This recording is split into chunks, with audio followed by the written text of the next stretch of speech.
Hello guys, welcome to football the ভিডিওতে সবাইকে স্বাগত। তো এই ভিডিওতে বেশ কিছু ইম্পর্টেন্ট আপডেটস তোমাদের সঙ্গে শেয়ার করব।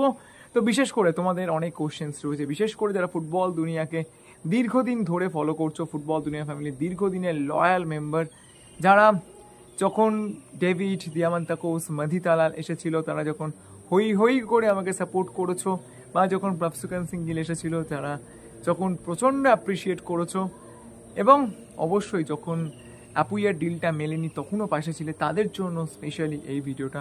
যারা শুধুমাত্র নেগেটিভিটি ছড়াও, শুধুমাত্র কিছু মানুষের কথা বিশ্বাস করে আমাদের সকলকে একটা ভিলেনের জায়গায় বসিয়ে দিয়েছো, তাদের কথা বলবো যে এই ভিডিওটা তোমরা স্কিপ করতে পারো। তার কারণ এখানে বেশ কিছু ইম্পর্টেন্ট কথাবার্তা বলা হবে, যেগুলো শুনলে হয়তো সত্যিই মনে হবে যে যারা ইউটিউবার, মানে মোটামুটি সমস্ত ইউটিউবারই তো অ্যাপুইয়ার আপডেটটা দিয়েছিলাম, তো তাদের হয়তো দোষ ছিল, অবশ্যই কিছু দোষ ছিল, কিন্তু যেরকমভাবে মানে একচেটিয়া ভিলেন বানিয়ে দেওয়া হচ্ছে এবং যার জন্য ম্যাক্সিমাম ইউটিউবার্সরাই আর কোনো ট্রান্সফার আপডেট দিচ্ছে না, সেটা হয়তো ঠিক না। তো যাই হোক, চলো প্রথমেই একটা কনফার্ম ট্রান্সফার দিয়ে শুরু করব। মুম্বাই সিটি এফসি, যাদের থেকে মোহনবাগান সুপার শাইন অ্যাপুইয়াকে ছিনিয়ে নিয়ে আসে বলা যায়, তারা কিন্তু একটা অত্যন্ত ভালো বিজনেস করেছে। তারা কিন্তু অলরেডি একটা বড় সাইনিং করিয়ে ফেলেছে former Arsenal Birmingham City player John টর্ডল। এই ফুটবলারটি কিন্তু অত্যন্ত হাই প্রোফাইল অ্যাটাকিং মিডফিল্ডার, মাত্র 29 বছর বয়স। তিনি লাস্ট খেলেছিলেন গ্রিক সুপার লিগের ক্লাব ওএফএল এফসির হয়ে, এবং প্লেয়ারটির মার্কেট ভ্যালু প্রায় 5.4 করোড়। তো সব মিলিয়ে দেখতে গেলে এটা কিন্তু একটা অত্যন্ত বড় সাইনিং মুম্বাই সিটি এফসির জন্য। মুম্বাই সিটি এফসি কিন্তু বিজনেসটা খুব ভালো বোঝে।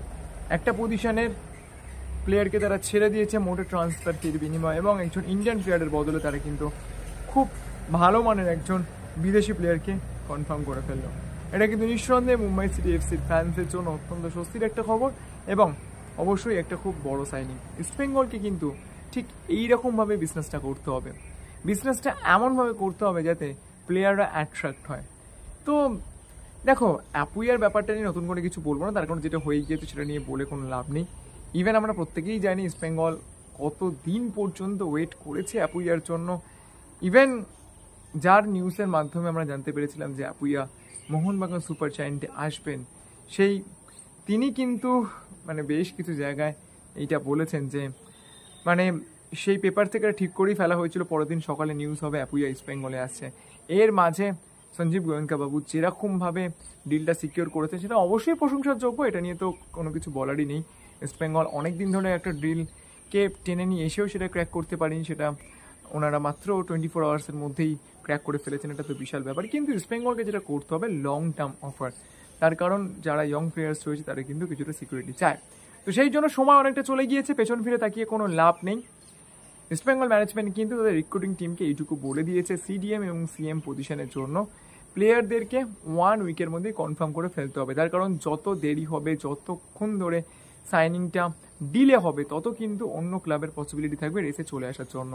আমি কোনো প্লেয়ারের নামে বলবো না, কোনো প্লেয়ারের ব্যাপারে কোনো ট্রান্সফার আপডেট দিচ্ছি না, শুধু এইটুকু তোমাদের একটা কোশ্চেনের আনসারে বলতে পারি, 1 উইকের মধ্যে East Bengal management hard and soul চেষ্টা করবে কোনো একটা সাইনিং সিকিউর করে ফেলার জন্য। এবার সেটা হবেই এরকমটা তো জোর দিয়ে বলা যায় না, কিন্তু এইরকম একটা টার্গেট নিয়ে কিন্তু আপাতত ইস্টবেঙ্গলের রিক্রুটিং টিম এগোচ্ছে। অন্যদিকে তোমাদের আরও একটা কোশ্চেন ছিল যে মাধি তালাল, তার সঙ্গে কি ইস্টবেঙ্গলের চুক্তি হয়নি, তার কারণে অ্যানাউন্সমেন্টটা যেহেতু ডিলে হচ্ছে। তো আমি তোমাদেরকে ডেসক্রিপশন বক্সে একটা লিঙ্ক দিয়ে দেবো ইন্ডিয়ার মোস্ট রিলায়েবল সোর্স থেকে পাওয়া আপডেট, যে রিলায়েবল সোর্স থেকে তোমরা সবাই ভীষণ ভীষণ ট্রাস্ট করো। তো সেখান থেকে কিন্তু বলা হয়েছে যে আমরা যে কথাটা বলেছি যে মাধি তালাল ইস্টবেঙ্গলের সঙ্গে 2 ইয়ার্সের কন্ট্রাক্টে চুক্তি করে ফেলেছেন, এবং সেটা কিন্তু অবশ্যই হয়েছে। সেই লিঙ্কটি আমি ডেসক্রিপশন বক্সে দিয়ে দেবো, তোমরা সেটা চেকও নিতে পারো।